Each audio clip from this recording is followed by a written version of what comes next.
A lot of us feel like, especially at the beginning of this healing stuff, oh, I'm about to be good. I'm doing the work now. I'm doing the meditations. I'm fasting. I'm getting my life right. It's going to slow down, or it should stop all this pain I've been feeling. Mm-hmm. Then the pain keep coming. And low key, the pain damn near escalates at certain seasons of your evolution. And you almost feel like, how is this happening? God, I'm doing the work. Universe, life, ancestors, higher self, I'm doing the work. Why am I still getting ripped apart? It's not supposed to work like this. But when you do that healing work, you are now opening up these nooks, crannies, and crevices of your spirit that finally got the chance to surge to the surface. Most of us, we don't take this serious till 30s, 40s, 50s, right? Mm-hmm. You got 3, 4, 5 decades of you running away from yourself, neglecting yourself, abandoning yourself. It's going to be some retroactive cleaning up that you're going to have to do with. My nigga, everything is love, but that don't anything I love. Yeah. Peace, beloved.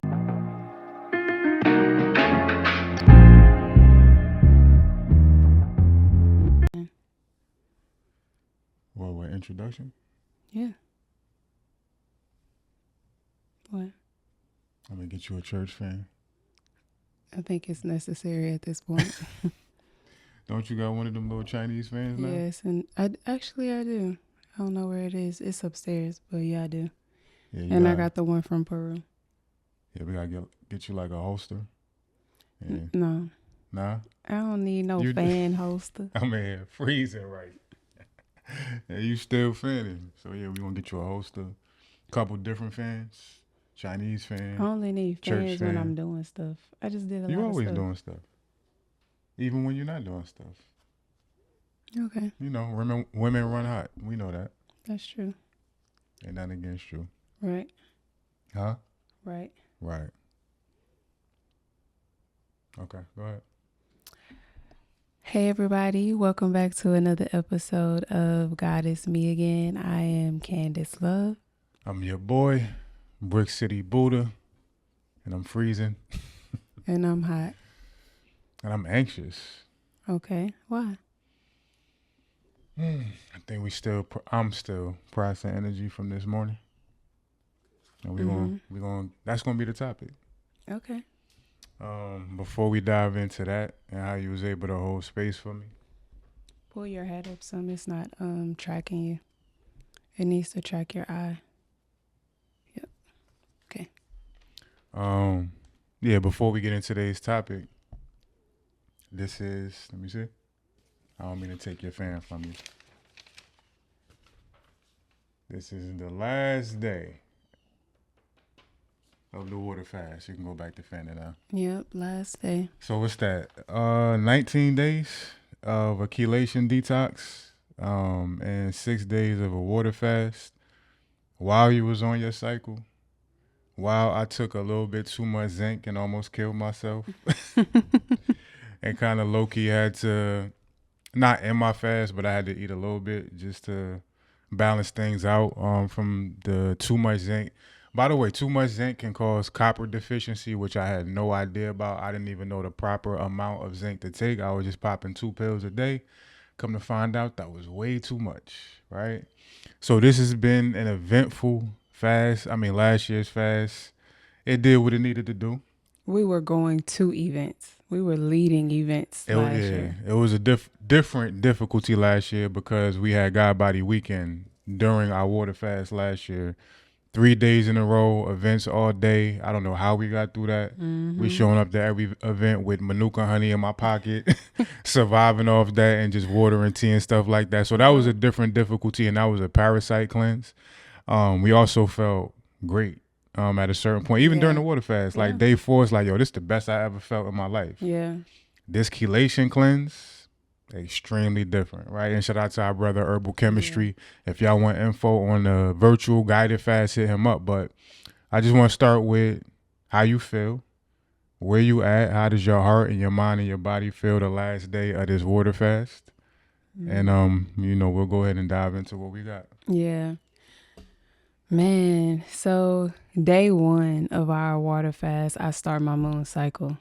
It almost always happens like that. It does. Anytime it's necessary for me to release anything, I always start it. Even if it's a full moon, my cycles are geared to either the full moon or the start of a new moon. So it's not odd, but it's like, geez Louise, you know, while you losing everything, now you're detoxing everything. So a lot of, I guess, just like patience with having no energy. On top of, like I've always said, I've always been exhausted. So always feeling exhausted on top of now intentionally depleting myself for a good cause. That was and is a lot.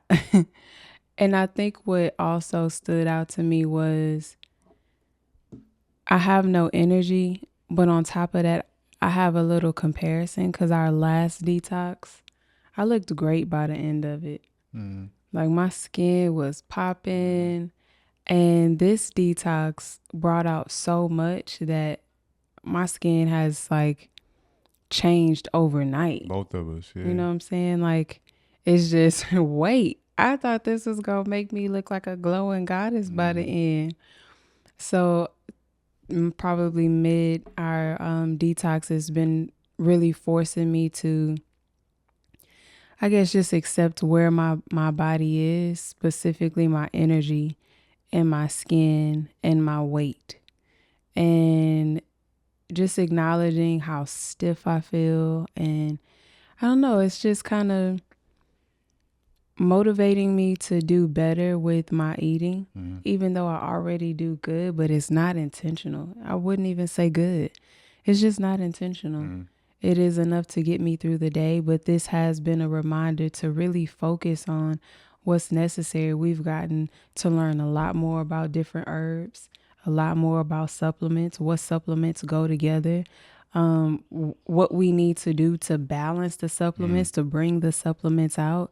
So it's like another learning curve to come back home to ourselves. And I've also recognized that, you know, when you ain't eating food, it's fun to talk about food. And now there's an excitement to start to cook again and practice and be in the culinary field so I can feed my body the things that it desires. So I feel like crap right now, but it feels like once I'm able to implement foods again, there'll be another boost of inspiration to just live. What about you? Before I go into me, you said something important. I think I never asked you this question. You said because I'm always exhausted. How long you feel like you've been exhausted? I say all the time, I slept my way through high school. I didn't just cheat my way. Well, I had to cheat because I was always asleep. And I have a lot of Bars. photos. Yeah. I had a lot of photos and I still have them of just me sleeping in class. I've always been exhausted. And I think it's not just like, oh, I'm sleepy. I think it's just the exhaustion of life in general. I think people feel like, man, you should love your life. Like you should love being alive. And I don't think they really account for the people that use all of their energy just to get up again and keep trying. And that's always been me. So yes, I love my life and yes, I'm grateful for my life, but it takes every ounce of energy that I have to continue trying. I'm not oblivious to what I feel. I'm not escaping what I feel. I'm not drinking alcohol. I'm not smoking myself away. I'm not traveling into peace. I'm sitting in everything that I feel and I'm honoring the truth of my emotions. And I've always done it. I've always been in tune. And with that type of responsibility comes energy that is exhausting into you evolving. So I've always felt that way. And I think that's something that got to be considered for people that end up in the healing, growing, and evolving path and take it seriously, and it becomes a pivotal part of our life, whether you're a practitioner or you just on your personal private healing journey. I feel like people who are going to be in concert with these type of people, whether that's friendships, business partners, of course, romantic partners, you got to understand we are unpacking primordial trauma. We unpacking karma from previous lives in a way that no shade to other people, but it may not be your lifetime to be ordained to do that work. So you may be able to frolic. You may be able to chill at the club till 3, 4. I can't even fathom how people be doing that, how the previous versions of myself tried to do that. Cause 10 o'clock, if we ain't in the house, something wrong. Unless we Or got an event, right? But some right. people got that ability to just go all night, and all day and continue to do that. And we are all in different dispensations of our soul. So sometimes people could take offense. Like I remember you having certain business relationships where you had to express, I don't do things at the speed of light. You know what I'm saying? I don't Mm-hmm. just work super hard just to get an end result. I'm going to take time. I'm going to take space. I'm going to need room to process how I want this event or this endeavor to go. And sometimes people could take offense to that and Yeah. not understand that. So if you're dealing with somebody that's in this trajectory, it don't make us better or worse than nobody else. But there is going to come a level, there is going to come with that a level of flat out soul exhaustion Yes. that the human experience, the human being cannot always fathom. Why are you so tired? Like sometimes people look at you like you think you better than everybody else because you need so much rest. Like, bro, I done got to the part of my soul where I can't hide from the work. You Mm-hmm. may be in the, I always talk about the Sikh tradition where they say we have 6 billion different iterations of a soul taking 6 billion different forms. Some people is in 1 to 2 billion and they chilling. Yeah. Some people is in 5 to 6 billion, and we got intense work to do this whole life cycle, Yeah. and we tired, right? So I think that's important because I never asked you that question, and I would have assumed it was more so, like your adult years. Mm. But for it to go all the way back to school, Yeah. that means this thing has been with you your whole life. It's been an integral part of you, and I think that's part of what I was working through this morning. You was able to hold space for me. I was able to cry in your arms. Be what my haters on social media call a simp because I needed you to hold that space for me, and a lot has come up for me during this detox. I always got, I guess, a different direction going into these detoxes and cleanses Mm-hmm. because, like you and Herbal says, like, bro, you already eat super clean. So for me, it's more so honoring my body than looking for an end result. But in that, I always learn more about myself. And I think what I'm learning today, which you was able to help me coalesce today, is how much I've neglected the previous versions of myself that have gone through a lot of stuff when it comes to my body. I've been in the physical healing process since I was 23 years old. Got diagnosed with kidney failure at 23 years old. Like I've talked about before, was at 17% kidney functionality.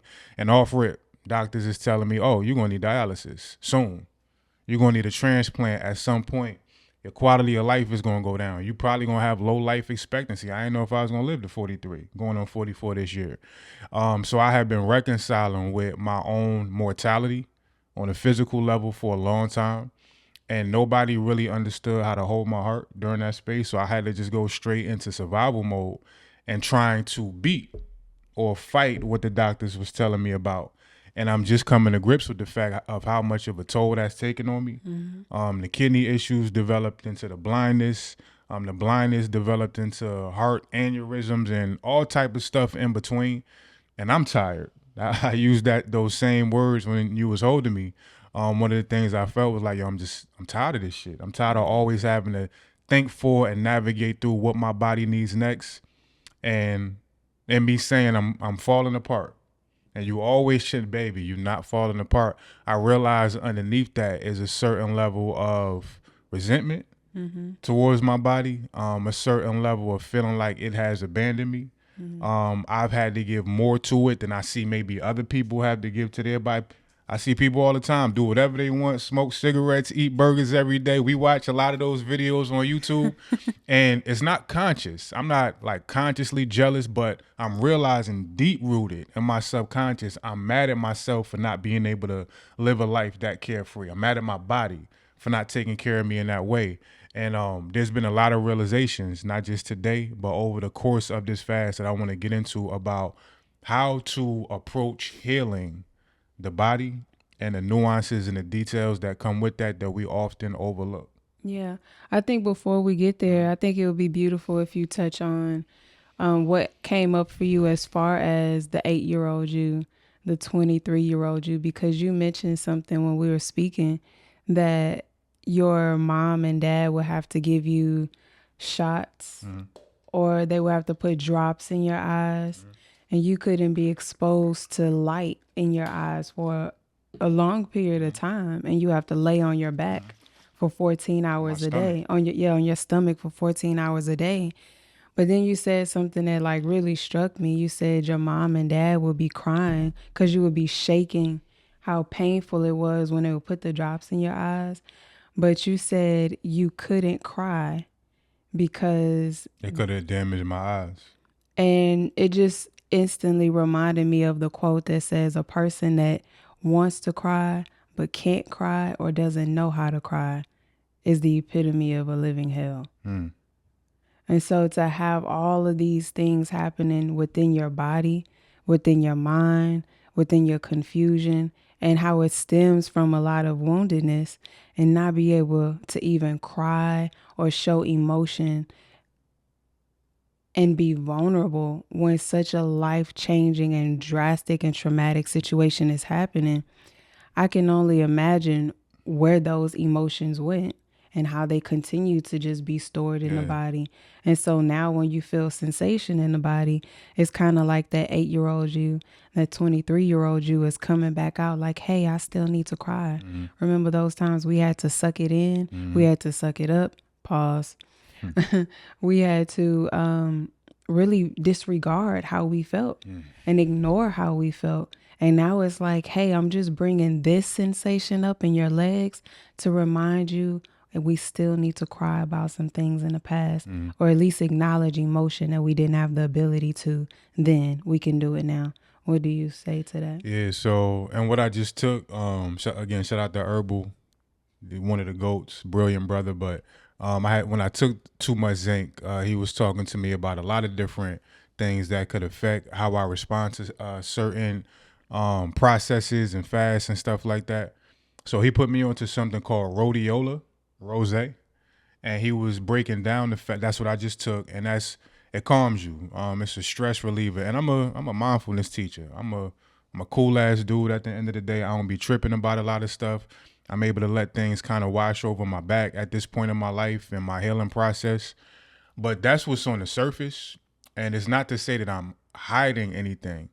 But when you talk about those deep rooted recesses of the subconscious, he was able to say that you may feel chill on the surface, but in your body there's certain chemistry happening where the signal of how you consciously feel stress free is not making it to your brain. And you need certain things like rhodiola or ashwagandha and all these different herbs that help to make that connectivity happen. So I'm realizing even though I'm pretty carefree with all the different shifts that go on in my life and I'm able to process very quickly when stress comes up, the deeper parts of me have not figured that out just yet, right? And when I was with you this morning, you asked me, of course, the therapeutic question, the masterful therapeutic question, because everybody's at different levels of practitioners therapy wise. You asked me, well, which versions of you do you, or what ages do you feel like are most in need of what you're learning from this experience? And I went to 8 years. First, I went to 23, which is when I was diagnosed. I went to 8 years old behind that though, because 8 years old was my biggest, at that point in my life, that was my most traumatic event physically. I was riding my sister's bike, and shout out to my cousin if he watched this. He'll probably remember this, my cousin. All the kids is at my crib riding bikes. My church friends is at the church. They all at the crib, and we all riding bikes down this big hill on Tremont Avenue that I used to live on. And I was used to riding my little bike. I was a little bitty thing until I was about 16, 17 years old. And I shot up to average height, thank God, right? But during that time, I was real little. And I had my bike, but for whatever reason, like my sister was the biggest kid out there. She was supposed to be watching us. And for whatever reason, somebody else had my bike and she told me, well, just use my bike. And she was bigger than me. Her bike was bigger than me. And I really didn't even want to use it. I was kind of scared of it, but it is what it was. I just took the bike, went up the hill, and it's a long hill and all these different bumps and rocks and ridges. I'm coming down the hill and I hit a rock and I flipped over the front handles of the bike and rolled halfway down the hill, skidded up my face. When I stood up, I still got a chipped tooth to this day. I had a feeling, but the feeling fell out a few months ago. So chipped tooth still to this day from that. And this side of my face, all the skin pretty much that came off this side of my face. I stood up, there's blood coming out my mouth, I'm crying, and of course I had to get rushed to the hospital. face scabbed up for like the next month, couldn't go to class. My sister would, and other of my friends that live close to me, they would kind of make fun of me because I looked crazy, had all these different stitches. And that was the first moment where I had to face the fact that my body is not impervious, that I'm damageable, if you will, and the psychology that comes with having to see yourself like that at 8 years old, right? I haven't really factored that into my healing process, but when you asked the question, that came up. Then, of course, 23, when I got the news, I got the diagnosis, I was by myself. This when I was kind of ripping and running the streets for real. I didn't really tell nobody I was experiencing pain. I just went to the hospital and they like, oh yeah, your kidney is at 17% functionality. This is serious. So I had to get that news by myself. I had to immediately go to the care credit, whatever you call it, to get insurance help because I ain't have no insurance. Was in there 8-9 hours and the whole time I'm just thinking about, bro, am I about to die? Right. And I kind of had to carry that for myself. And then when it got to the point where I lost my vision about 5 years later at 28, you asking me that question and helped me to realize that those three aspects of myself have never got anybody to spin the block and come let them know that you still gonna be able to live a beautiful life, even though right now it seems like your life is ending, right? They never got anybody to accommodate for that. My parents was there physically. When I got my first eye surgery, I had 3 different surgeries. They was there physically because I couldn't feed myself. I couldn't do anything. I had to be assisted into the bathroom. I had to lay face down every day for about, I think, 3 weeks, for 12 hours a day. Only times I could turn over was to clean myself a little bit, eat, and get those drops. 6 times a day got the drops, and it felt like a knife going through my eye every single time I got a drop. 6 drops each time. So I'm literally convulsing every time I get the drop. My father crying, my mother trying to hold me down, she crying. I wanted to cry, but I knew if I cry, I'm gonna mess my eyes up. Even right now, after my mother transitioned, you know how puffy and big my eyes got. I feel like I damaged my tear ducts, and to this day, even when I do let tears come, I kind of got to table it so my eyes ain't just even more messed up. And you saying that quote, you remember who that quote is from? Hell is someone needing to cry and not even knowing how to. Yeah. I have no idea. I probably knew that for years. And I've heard you say that before, but it's sticking in this moment in a way where I realize, even with all this damn healing work I have done, it's been a lot of suppression. There's been a lot of repression.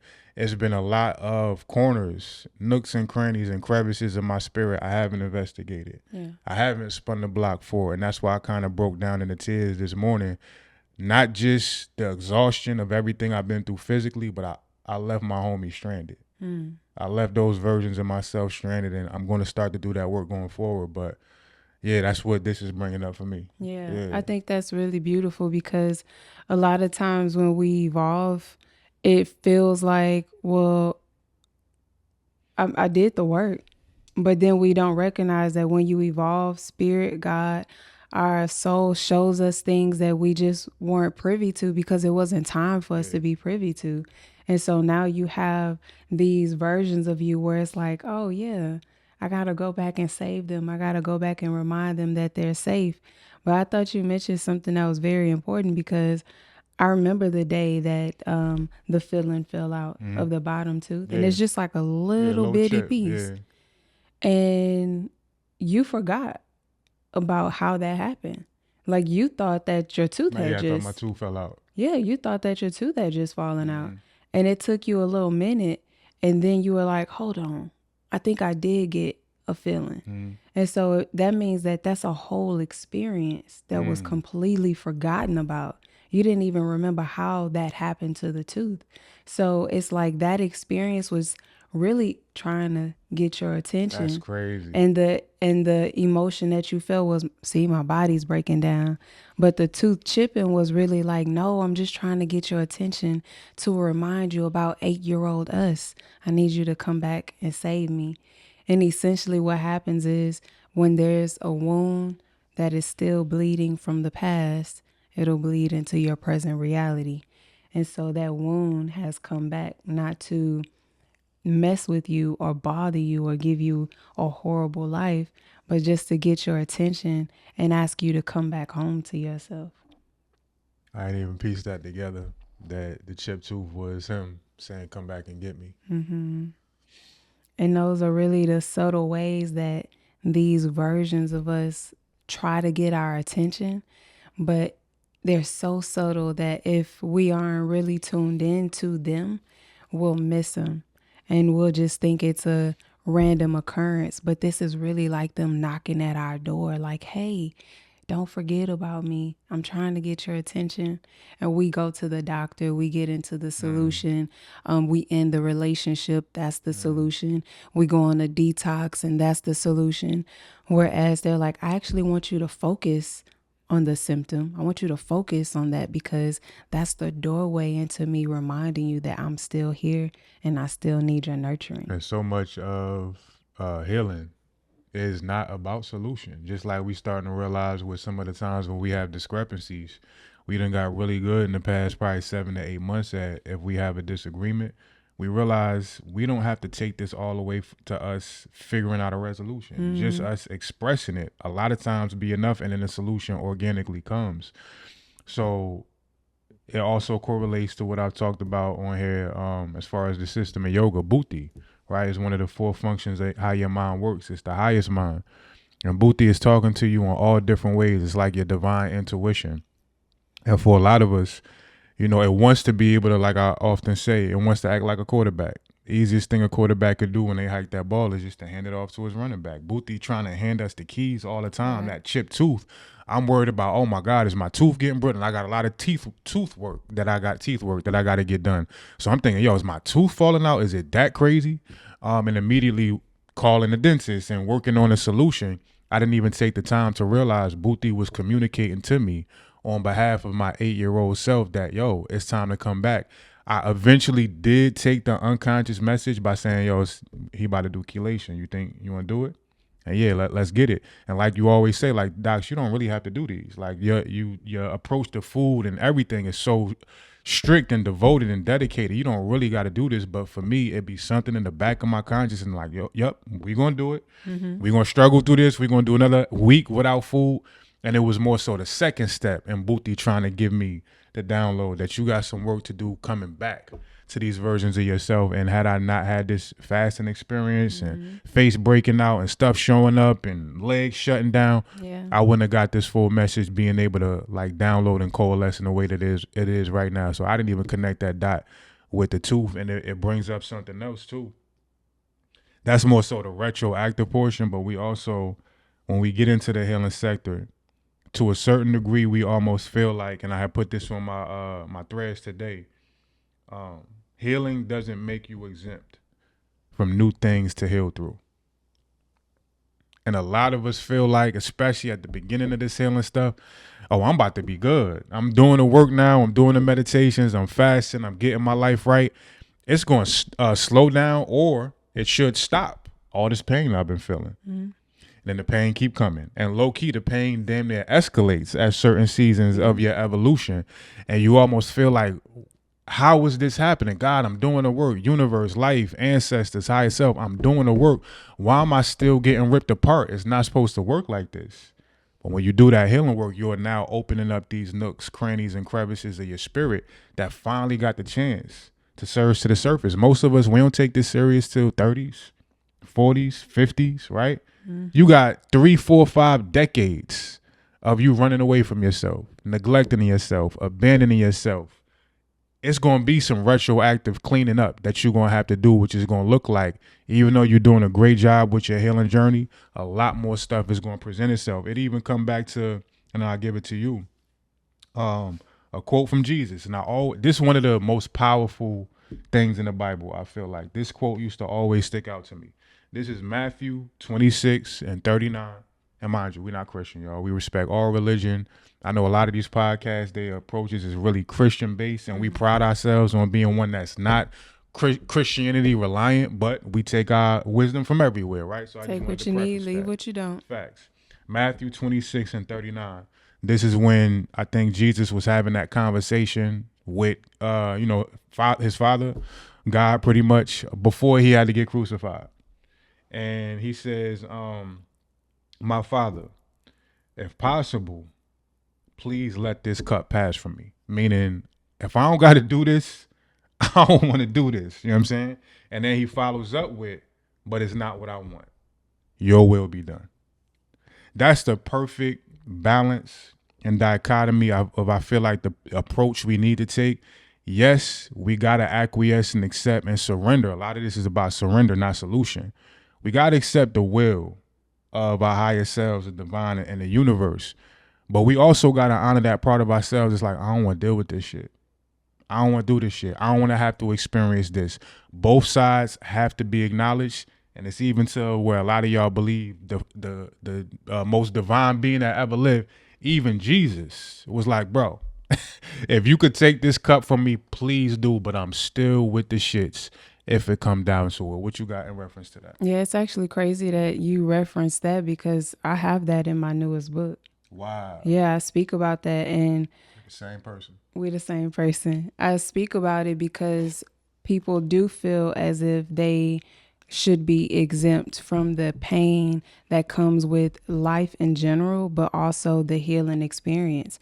And they feel like people shouldn't hurt them. Our body shouldn't break down. If I'm such a good person, then why do these quote unquote bad things happen to me? They feel as if they are above it because of how good they are. And so what I mentioned in my book is how Jesus actually goes through everything that we experience, starting at the Last Supper, acknowledging, Judas, you're going to betray me. So acknowledging that even though I'm good to you, there's still people that are going to be horrible to you.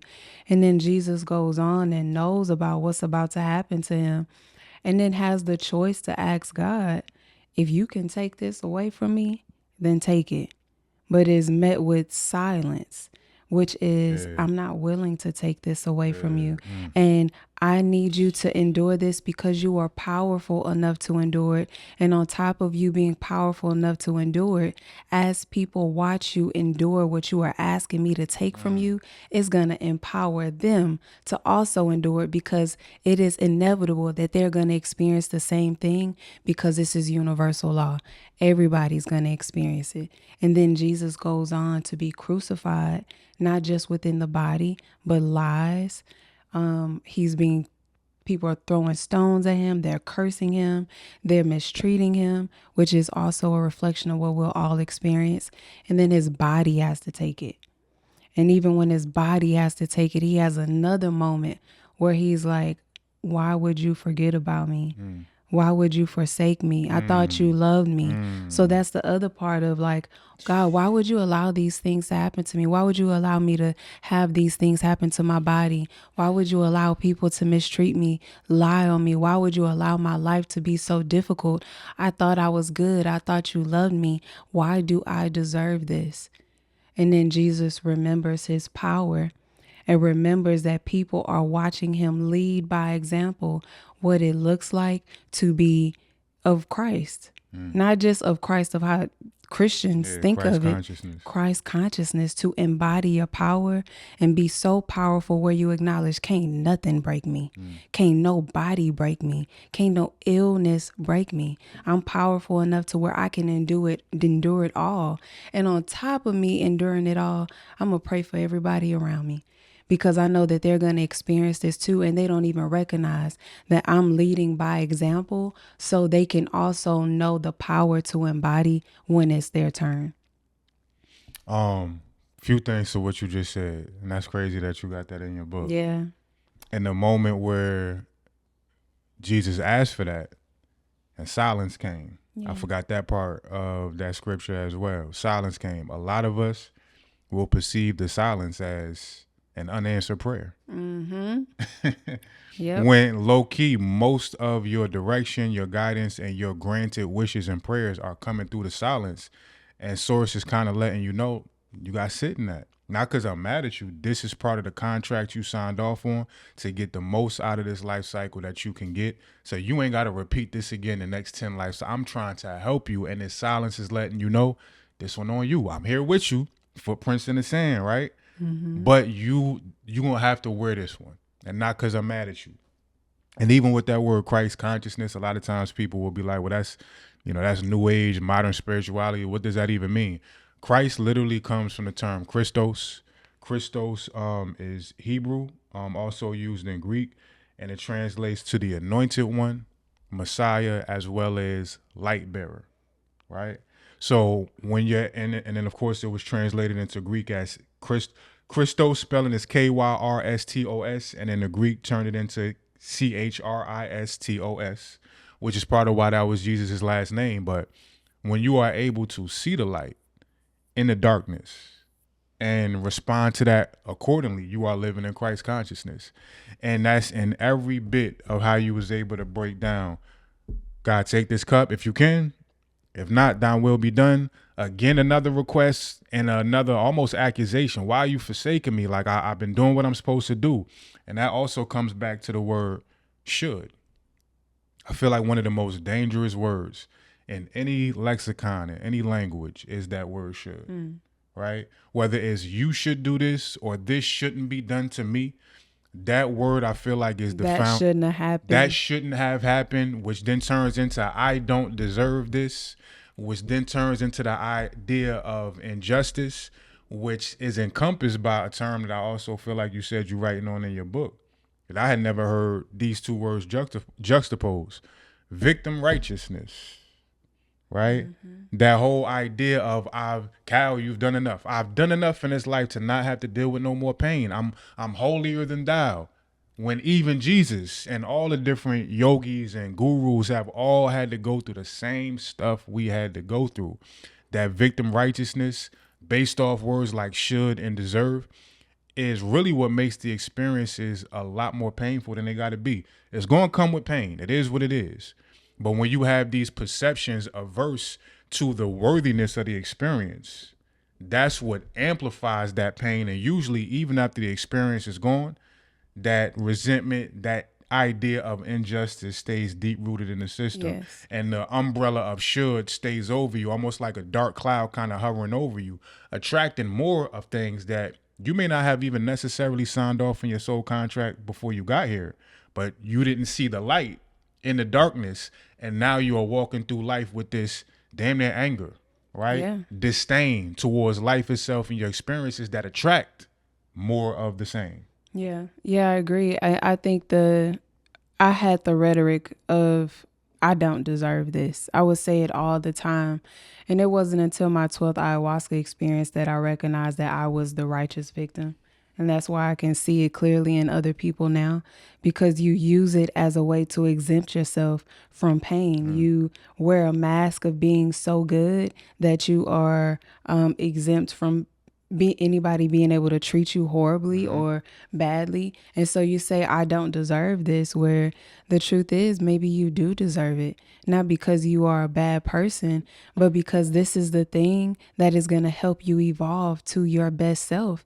And I think people think that only good situations, positive, healthy, happy, joyful, beautiful situations is what make you who you are. But the truth is, it actually doesn't really work that way. The most painful situations is typically where God gets your attention. And so through those moments, it may feel like I don't deserve this, but you got a great lesson for it. So do you also not deserve your lesson? You evolved from that lesson. So do you now still not deserve it? You leveled up. You started making more money. You gained more confidence. You got a family, kids.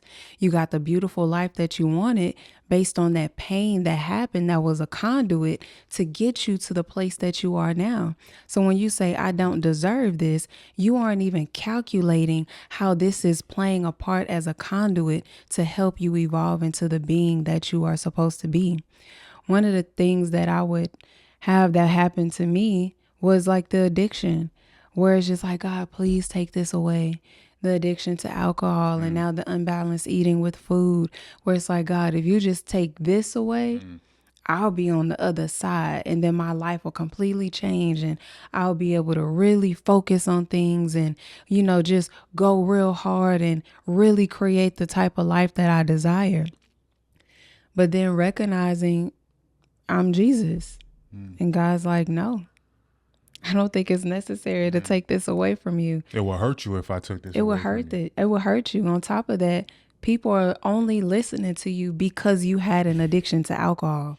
Like that started so much of my journey. It was the impetus that gave me so much wisdom. And so without that, I don't get to actually guide people and teach people and have wisdom and integrity. So God's like, no, I need you to have what some would consider a flaw. I need you to have that, and I need you to hold it, and I also need you to honor it.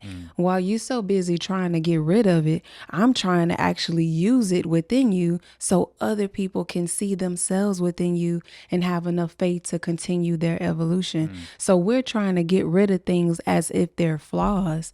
And God is like, that's probably the best thing about you. I can't save you from it, because if I save you from it, I'll be doing you more of a disservice than you would ever know. I looked up the etymology of deserve. To serve. And when we use a word like deserve, it's more so receiving, or I shouldn't have to receive it, but it got to do with something coming to you, whether that's positive or negative. Yeah. When even in the vibration of the word, no, deservedness is about what you are giving, what you are servicing. We are all holding up in different ways pieces of each other's karma. I mean, we got our individual personal karma, but then we got our group karma as well as humanity, generation in and generation out. And we got to take turns being at the front of the line to get the block sprayed. You know what I'm saying? Like, I think of in civil rights movement, you had those soldiers on the front lines when the firefighters out there spraying everybody down and they holding it down in front. And we all going to take turns multiple times throughout our life. In those moments, can you remember that that's your blessing, that's your honor of servitude to yourself, to the multiple versions of yourself, as well as the rest of the grid and the rest of the humanity. So when we look at that word differently as deserve being something I'm supposed to get or not have to get, that's also what ramps up that or amplifies that idea of this is God being mad at me, or the world not being shit, earth is ghetto, all these different things that come online. Ain't no good men, ain't no good women. There's so many different tributaries of us misunderstanding that word deserve. This is why etymology is so important. This is why we bring it up so many times, because the original vibration of words often get bastardized and we lose connection with what they really represent. Yeah. Another thing I wanted to say to what you said is, so I also wrote down and we talked about the fact that I feel like there are 5 main routes to healing in a life cycle. Of course, it's infinite ways to God, like you always say. But I feel like we sign our soul contracts to say, I'm going to major in this one, or I'm going to minor in this one, right? I feel like we experience all of them, but we got majors. I feel like those 5 things are physical ailment / disease, right? I feel like that was the main lane I chose as my major for the stress that was going to push me to this version of myself. So you got physical ailment / disease. You got family trauma. You got addiction, vices. You got poverty. You also got extreme wealth, which comes with its more money, more problems. And a lot of times we fantasize just getting to the bag to the 10th degree and forget it's a lot of unique issues that come with extreme wealth. Absolutely. Right? So I feel like all of us are going to choose before we come into the life cycle, and you're born and you forget everything, right? Divine ignorance comes back and your slate is wiped clean, at least on a conscious level. But subconsciously, karmic, samskaric wise, you got all these things downloaded. And if I pick this particular major, if I signed up to major in physical ailments and disease or dis-ease, there's going to be a long journey where I don't remember any of that. But now being 43 years old, going on 44, looking back at my life, now I have damn near appreciation for how hard the tests were and how they pushed me. They forced me damn near to either crumble, kill myself, die, be destroyed, or say, nah, I ain't going. I'm going to level up. I'm going to get through this. And I have at every point, and now I got enough space and distance, and hindsight being 2020, to say, hold up. This being my major gave me exactly what I needed to experience the life that those 8-year-old, 23, 28-year-old versions of myself didn't think this was coming. Because of the major of the physical ailments and disease. I got way more out of this life than I could have ever fathomed, or gave myself a death sentence that I wouldn't be able to experience. I wouldn't have got none of that if I didn't honor this journey. And then you being on the other side, where do you feel like your major was addiction? Yeah, I definitely feel like my major was addiction. I mean, my dad died from it. My mom's 31 years sober from crack cocaine addiction. I'm 7 years sober from alcohol addiction. And addiction just kind of quote unquote runs in the family. So I know that's definitely the major that I signed up What do you for. think would be your minor? I think my minor would be relationships. Like So family trauma. maybe just relationship trauma in general. Because like I say all the time, I'm convinced that I was a recluse in past lifetimes. And it's crazy because we saw a post recently by someone that we know who spoke about how they feel like isolation and solitude is detrimental to the healing experience. And I would say that isolation and solitude is what saved me because that is my safe space. That's what makes me feel good. It makes me feel alive. It makes me feel free. It makes me feel loved and just all the things. Like I feel like I come alive. Chef Aki. Yeah, I feel like I'm alive when I'm alone. And then when I'm with people, you have to maneuver relationships with them.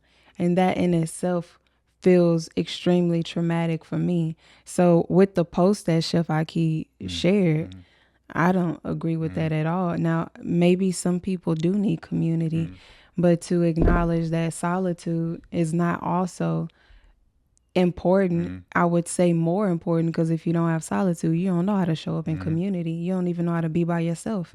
How can you be with other people? But I know that for me, being by myself was my superpower, and my minor in life was learning how to navigate relationships and be in community with other people. And two things to what you just said. I saw that same post. She got a lot of pushback, as she should have. And shout out to Chef Aki. She's done some great things in the community. But that was a dangerous. Yeah, we got to be able to hold each other accountable, of course, with love and intention. And with that conversation of solitude versus community, the way a lot of us approach community, it ain't that. It's company.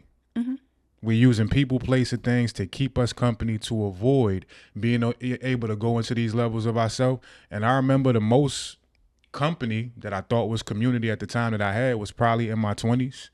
I got hundreds of friends. I'm talking to 20, 30 people a day just on some friendship stuff. I got mad bros. I got homegirls. I got situationships. I got a vast amount of people that I had in my square. That's the loneliest I ever felt in my life. Yeah. The most in tune I felt with community before physical community ever even showed up was in solitude. When I started to realize going into the meditative state, sitting in the forest, whatever it was at the time, that's when I felt the connectivity of the entire universe. People, place, thing, all the way out to the edges of the universe. That light bulb clicked on. I would not have been able to discover that without sitting my ass down and saying, I'll get with y'all in a few years. Let me go ahead and do this work for real, right? So that's one thing. A lot of and you said something big. Let me do the work for real. That's real. When you sitting by yourself, that's the real work. When you go into community, it's coddled a little bit. It's a little bit softer. It don't hurt as much. Sometimes you need the hurt, and you need to just learn how to build the emotional stamina to sit in that. Absolutely. And you added to what I got as the 5 main roots. So I'm going to do family/relationship trauma, right? I think they can just go together. And I would say my minor would be family and relationship trauma, which is the same minor, right? Yeah. So with this conversation, I also think it's important. This is probably one of the vetting questions that nobody's talking about, where you get to a point where you're able to realize within yourself, this is my major root, this is my minor, understanding that in a partnership, right? There may need to be a minor that lines up. There may need to be a major that lines up, but there also needs to be some level of difference. Your major being addiction, my major being a physical ailment. It's still in the same ballpark, but what I was able to get out of the desperation of my body constantly breaking down gave me the tutelage, gave me the wisdom, gave me the knowledge that I've now been able to share with you, that has also helped you to be able to reconcile with the addictive energy you've experienced. We'll ask about portfolio compatibility, how much money you making, what type of sex we like. We not having the conversations on, bro, what's your major, right? What are you in this life? What route are you supposed to go down? And then what's your minor? How do we compare in that? How do we match up? Do you feel like that's an integral conversations for couples to start to have? Yeah, I think that's extremely important because first you get to see a person's level of self-awareness. Yeah. if you are even clear on what your karma is in this lifetime, what your wounds and your traumas are. But this is karmic work that we're speaking about. And so it takes a lot of self-awareness to know that I have a lot of karma in regards to addiction. I have a lot of karma in regards to family. I have a lot of karma with my body. And remembering that these are things that we are still working through, that is just residue from past lifetimes. And so when you do enter a relationship and you are able to ask a question about their karma and they have the ability to give you an answer on what their karma is, now you can actually create maps and you can walk each other home together, as opposed to just kind of figuring it out on the go and y'all getting lost in the sauce on multiple paths, because there's infinite pathways to God, but there is a path that is designed specifically for you. And if you know what your karma is and you can communicate that, now you have a partner that knows and has the choice to decide, do I have the tools to guide you? Do I have the tools to hold your hand? Because sometimes your karma may interfere with my karma. That's facts. Your karma may trigger my karma. If we both got an addiction major, yeah, no doubt. Exactly. You know, if we both have relationship, and that's when people are like, oh, I don't trust people. Well, y'all both have relationship karma, but you're trying to figure it out together. You may need somebody who doesn't have karma in a relationship that has the ability to hold space for the fact that you're still learning how to trust. As a person that has a different karma than you. So now we can ask the questions and we can give people what we need and ask them for what we need at the same time. We still good, right? Do we go to 50 or? I think we're good. We can still go? Yeah, we can still go. And then another piece to what you just said, you know, of course, that balancing act of different majors and maybe, and some people double majoring, some people triple minoring, some people are in all of these routes that exists, right? Some people been in college forever. What is it? A super duper senior? Yeah, and you know, when you go to college, it'll be somebody like in their 50s and 60s there, because they've finally gotten to the place where they're ready to work on this. Yeah. They're finally ready to get their degree. Yep. And they usually do the best in class. They do the best in class. And so these are people who have now acknowledged there's a karma that I've been putting aside and I'm ready to acknowledge it. I'm ready to work on it. And another thing that comes with this major minor thing with the different routes to healing, it also will give you a lot more understanding, compassion, empathy, tact, and patience when this major or minor continuously shows up with your partner.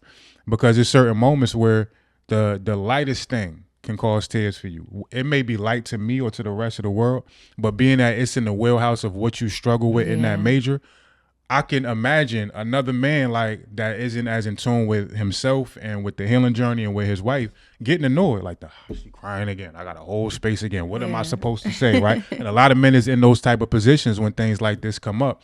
On my end, a lot of women could be annoyed when my mother wound not receiving affection. No, baby, can you rub my heart? Can you rub my back? I don't do it all the time, but for a lot of women, they don't do that at all with they men, because a lot of times they men is not even being forthright about the fact that we need this.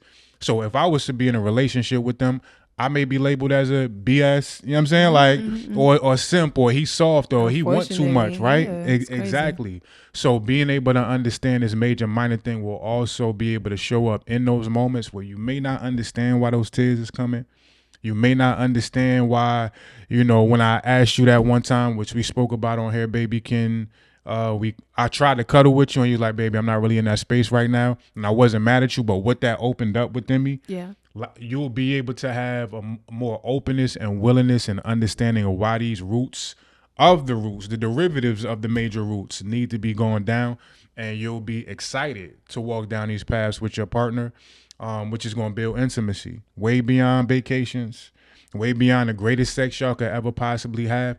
This is where the real bond happens. And this is why a lot of people, women, men say men ain't capable of monogamy and being faithful. A lot of men have never sniffed this level of relationship work.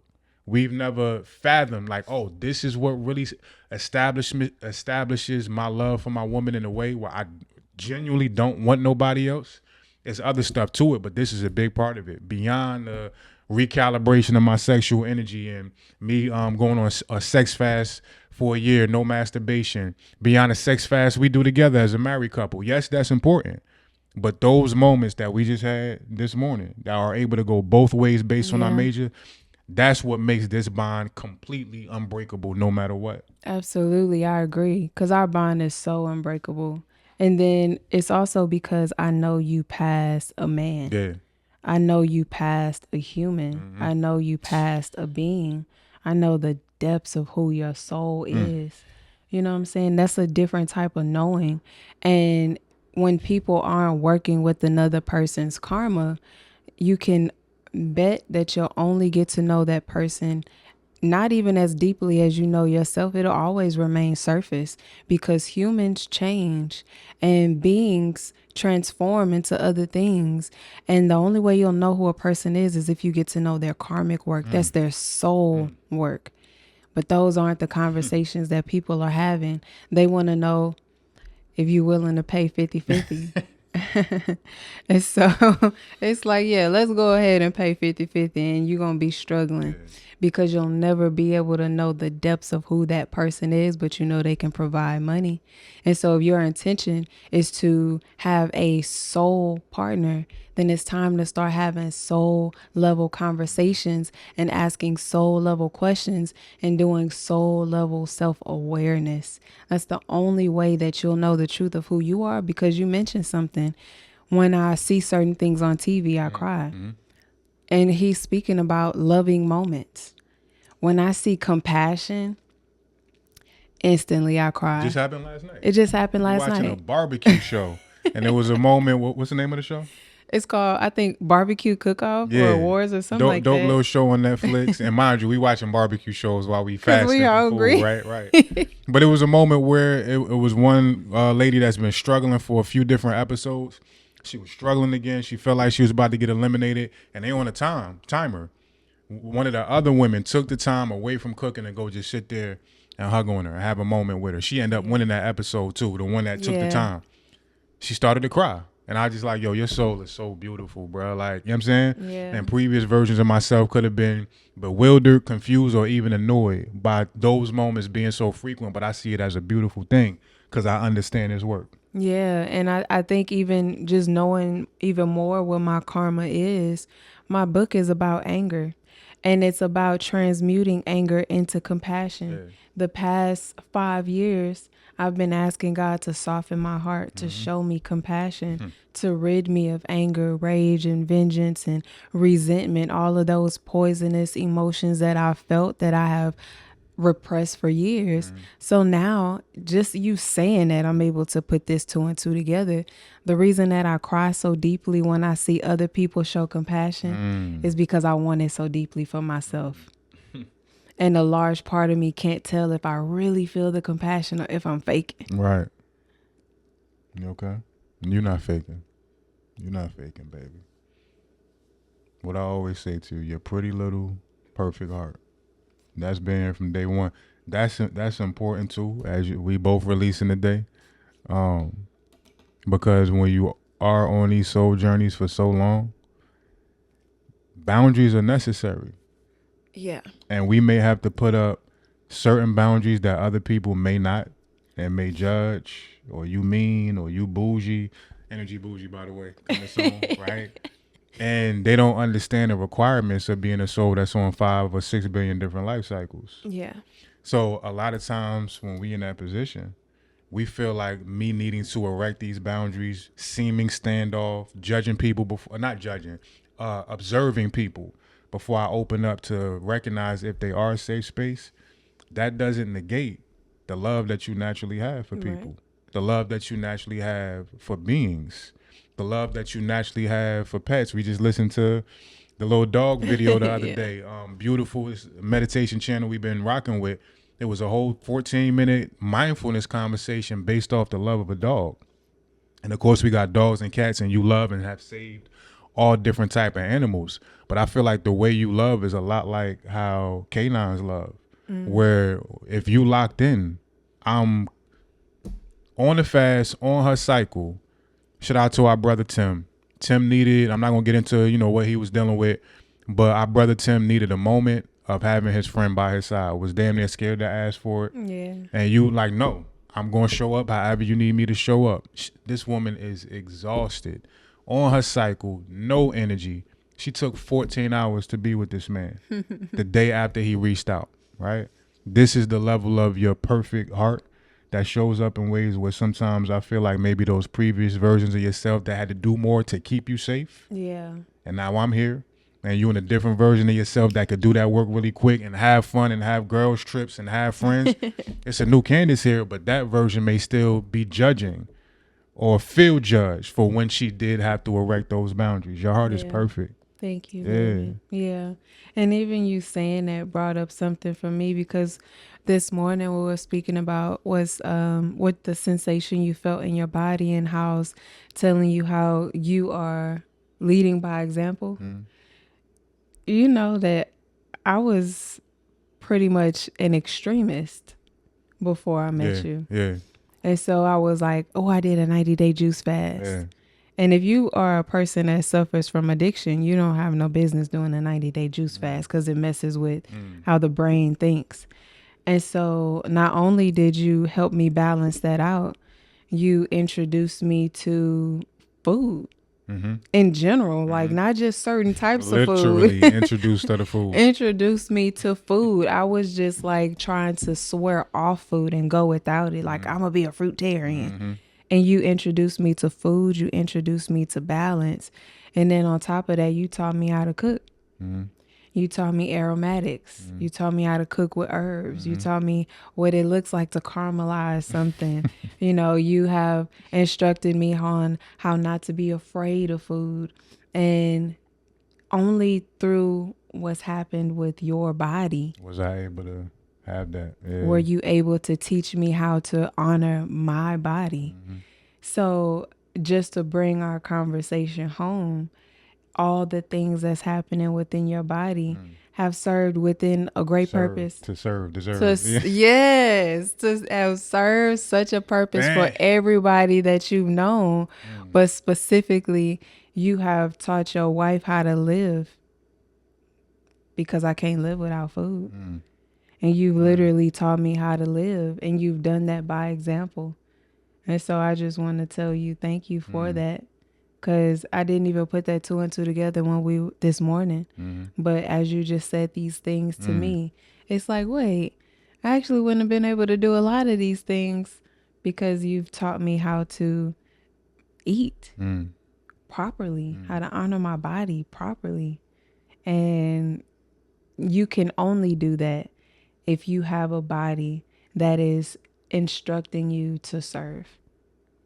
Not breaking down, but instructing you to serve. And had to carry those crosses to learn those lessons. And I realize now, in a very, I guess, visceral, direct way, because, you know, we'll say we've been preparing for people that we're going to be with our whole life in a romantic way. Yeah. Now, in a very straightforward way, I've been serving you for 39 years before I even got to you, 38 years before I even got to you. Yeah. We've been serving our community before we showed up on social media and have become, to a certain degree, celebrities in the world for how we show up in the healing space. We were serving y'all way before we popped up on your timeline, right? Yeah. And to be able to retroactively look back and deliver this message right now, hopefully it will influence some of y'all to understand it's not a death sentence. It requires surrender to the pain that's going to come with it, but it's also servitude.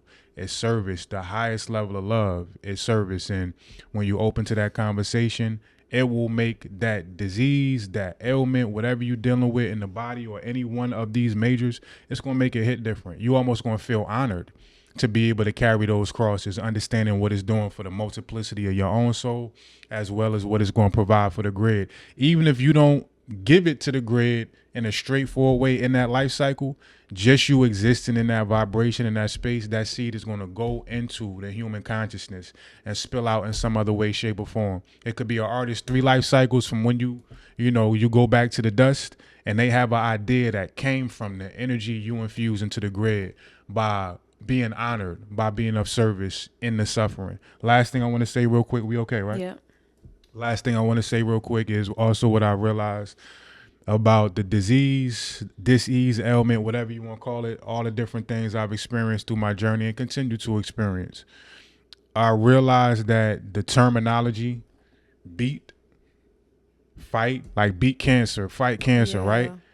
That's a really disruptive and damaging approach to the energy. I'm not even really going to refer to it as disease. I use that for this conversation, but at this point, it's just sensation, it's energy, it's a compartment of my spirit that's surfacing for whatever reason to get my attention, to serve me, to give me a download. It may be uncomfortable or painful, but everything is love. Everything is working together for our greatest good. Everything is love out right now on all streaming platforms. I do this for real. But when we change our language to, I don't need to fight this. I'm not supposed to fight this. I'm not supposed to beat this. I'm supposed to integrate this. I'm supposed to be curious about what this is showing up to teach me. I'm supposed to get to a point where there's a certain level of appreciation and love given to whatever the dis-ease or the energy may be. So if cancer is showing up, whatever it may be, this is still a gift from my higher self, source, God, life, universe, however you want to dole it out. And that relationship that is then able to start to be established, that's a really different vibration and energy from I gotta fight you, and a constrictive, conflictive, combative force that comes with that has your body at war with itself, that got your mind at war with itself, that got your mind, body, and spirit at war with each other. So if you're working through something, anything of what we mentioned today on the physical or other levels, learn how to get in the space of appreciation, integration, relationship, and even damn near intimacy with that dis-ease or energy. Yeah. Good? Yeah. I think that was a phenomenal episode. Salute to you for the transparency, the guidance, the wisdom, the service. Salute to me for the same thing. And yeah, what we got? So thank y'all for being here. Like, comment, subscribe. You can purchase my book, Remember Who the F You Are. The link is below. You can also book a one-on-one session. The when link you gonna is have pre-orders for the next book? Yeah, that's a good question. We'll think about it. Yeah, we'll have we're gonna something for you by the next one. At least a date for pre-orders. Yeah, we'll have a date for pre-orders. And then we have our Tulum, Mexico retreat. We have one space available. Yeah, June 27th. Through July 1st. Yes. And then we have our Texas Emotional Healing Retreat. September 25th to the 28th. Yep. And that's all I got. Okay. And then on my end, I'm accepting one-on-one clients, accepting relationship recalibration, couples counseling, family counseling. I work with ages 13 and up. Energy Bougie merch is on the way. Yep. Y'all keep seeing me in the drip. I got y'all covered. No worries. Also, we will be in Atlanta May 31st for a live episode of tonight's conversation. Biggest relationship podcast in the world, especially in the Black and brown community. We'll also be in the Houston edition, live TNC July 21st. So look out for that. Y'all can already get y'all tickets. I believe for both. The tickets for the whole tour is already up. So y'all can go ahead and copy y'all tickets. My music is out. I got 4 singles out right now. The whole project will be out this summer. I'll have a date for y'all for that as well. And yeah, just keep supporting, liking, commenting, subscribing, sharing, telling people about this podcast, because not just because we are the creators of it, I feel like these conversations are not being had. People haven't been able to scrape the bottom of their healing work to even think of some of the things we talk about. And I feel like that should be honored. I want that, not even should. I want that. We would love for that to be honored and reciprocated. So whatever y'all got to do to help us get the word out, we would greatly appreciate you. Yeah, absolutely. Yep. All right, love and light, peace and ease, and thank y'all for your attention. We'll see y'all soon. Bye. My nigga, everything is love, but that on anything I love. Yeah. Peace, beloved.